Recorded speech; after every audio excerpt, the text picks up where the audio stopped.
No, representing the American Red Cross now? I'm representing the Red Cross. I'm representing the CEA. Good God. So it's just a little plethora of things going on. Jeez, you even have the official shirt. I love it. Well, thank you. I appreciate it. In what way is the American Red Cross necessary for the elder services? I mean, why should they be here? It has to do not only with the fact that we provide sheltering at times, as well as trying to service the community whenever there is a disaster. Okay. And disasters don't have to be big scale; they can be really small scale as well too. For instance, like a single family fire, and people need help with that afterwards when they've basically got nothing left. One of the things we do too, this is National Preparedness Month for the Red Cross, so what we're trying to do is get the message out as well too, both here and at the county fair this year, about how to prepare for things, especially with elderly people when you think about it. That's how we kind of key in, is we'll chat with them about what do they need to take if they're going to be at a shelter for a few days worth of time. Simple things like forgetting your medications, making sure that your pets are attended to. All those things are, when a disaster crops up, you have to be prepared for it in advance. And that's what it's about, is how do you prepare for it, and what do you need to prepare for as well too. So when it happens, you're ready to go. Is the Red Cross the first response? I mean, should somebody just call the Red Cross if they have an emergency like that? Basically, what we always advocate for them to do is talk to the local emergency people here. Okay. Be it the fire department, the police department, or Dave Franzuto, who's here today as well too, Great. who's our emergency manager. Oh, good. I'm going to talk to him. They're always the first points of contact.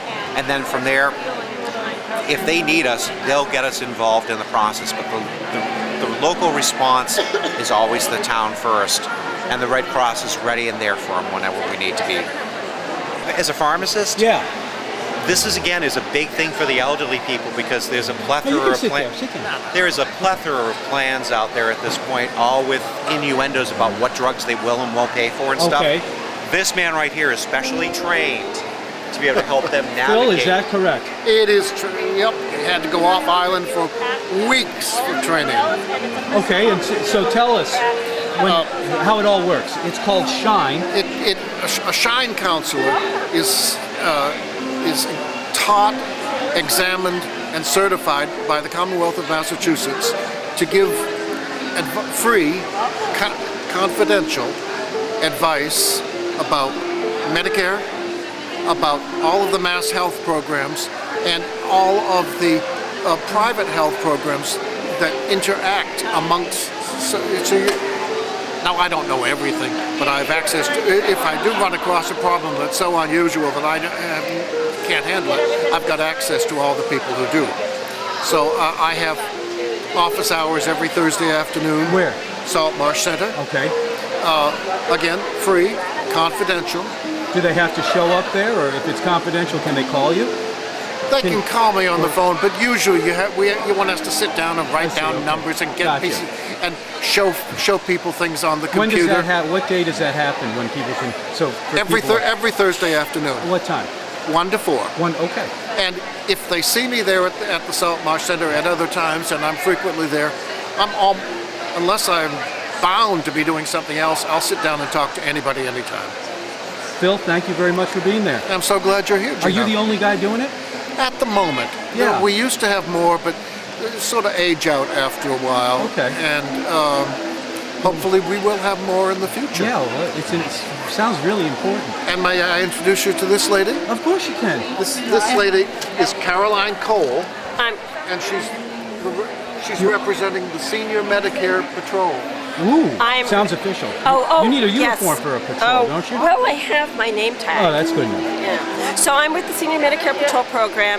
What we do is the Shine program helps people find the correct Medicare to go on, which Medicare program works best for them, because Medicare actually does come in several different flavors. The Senior Medicare Patrol program helps people when things don't go exactly as they expected.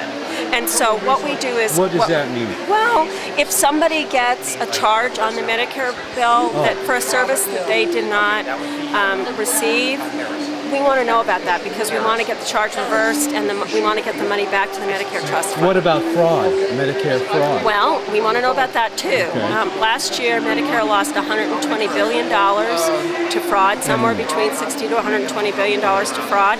And we know that Medicare beneficiaries are among the best. They're our front line in spotting mistakes, spotting the errors that are on they're on their Medicare summary statements that we call them. And last year, this program helped recover $6 billion back to the Medicare Trust Fund. So what is, obviously you're going to tell me Medicare's a necessity. Medicare is a very important program for millions of Americans. Medicare was created in 1965 to help elders live out their golden years healthy and continue to be productive Americans.